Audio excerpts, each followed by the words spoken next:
Hello Nomads, this is Bunny with Nomad News Now, and today we will be talking about national parks. Have you ever wondered which national parks have the most disappearances? Despite not being the highest in volume of overall visitors, the top two parks for disappearances are in fact the Grand Canyon and Yosemite. With thousands of acres to explore and some of the most extreme hiking trails, these two parks seem to have the most reported incidents of missing people. However, this statistic cannot be taken at face value alone. According to the Freedom of Information report for National Park Search and Rescue, some 785 incidents were reported between 2018 and 2020 at the Grand Canyon, while 732 were reported at Yosemite. During a single year, 2021, the Grand Canyon saw almost 4.5 million guests, with 3.3 million being reported at Yosemite. While these numbers appear staggering at face value, with over 700 people being reported in each of these areas, the average to be estimated per year is 250 missing people. While still a high figure, this is not a figure which reflects to be the norm in national parks and should not deter guests. However, today, as we're taking a deeper dive into the missing persons report, we learned that some of those were actually triggered by groups which were accidentally separated and did not result in full rescue deployment being necessary. In addition, some of those numbers are also associated with those who are injured on trails and cannot continue. They have to have someone who is deployed out on site to help them. Figures also reflect those who have been stuck in peril, including bad weather or animal-related entrapment. While none of these scenarios are ideal, many times we do not consider these in the overall missing persons bigger picture. As a result, these incidents do not conclude with the need for an ongoing search and rescue effort. A deeper dive into the statistical figures indicate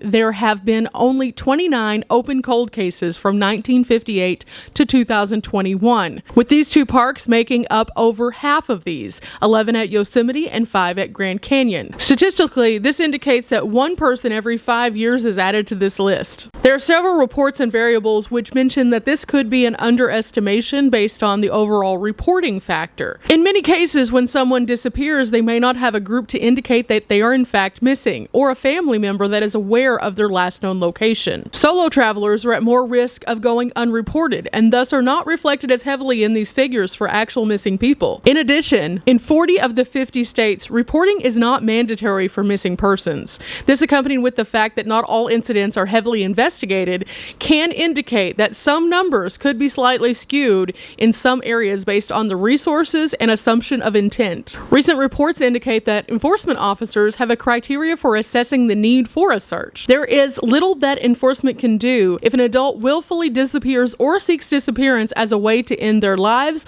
or to run from their life situation. Limited resources often plague departments as they attempt to cover all 63 of the national parks with over 85 million acres of landmass. Park officials cannot call exterior help from the FBI unless foul play is involved or if incidents have clearly crossed state lines. Local law enforcement additionally has little control over public lands and have to be brought in by departments on an as-needed basis. So with all of this said, is going to one of these national parks dangerous? It could be. However, being able to plan in advance and making sure that you are reporting to friends and family when traveling solo can help with some of these things. Most people who disappear in national parks do so closer to dark or during weather changes. These two factors can lead to brash decision-making and slipping off of trails in confusion. To ensure your safety, make sure you are checking all conditions before exploring a park. Make sure that you are aware of what to do during rapid changing conditions, and this could save your life. Additionally, having someone that you can check in with at a specific time can allow someone to more quickly report if you do not do so. Rangers also urge you to try not to hike near the dusk hours. If you are stranded on a trail in the dark, this can complicate your situation immensely. As you can see from the video provided today, we have visited both Yosemite and Grand Canyon numerous times and really appreciate both of these parks for their infinite beauty and amazing guest experiences. Will we go back? Absolutely. But we encourage you, if you are doing so, to take heed of some of these warnings and just be mindful of your surroundings as you're traveling. Be safe out there, nomads. We'll see you next time.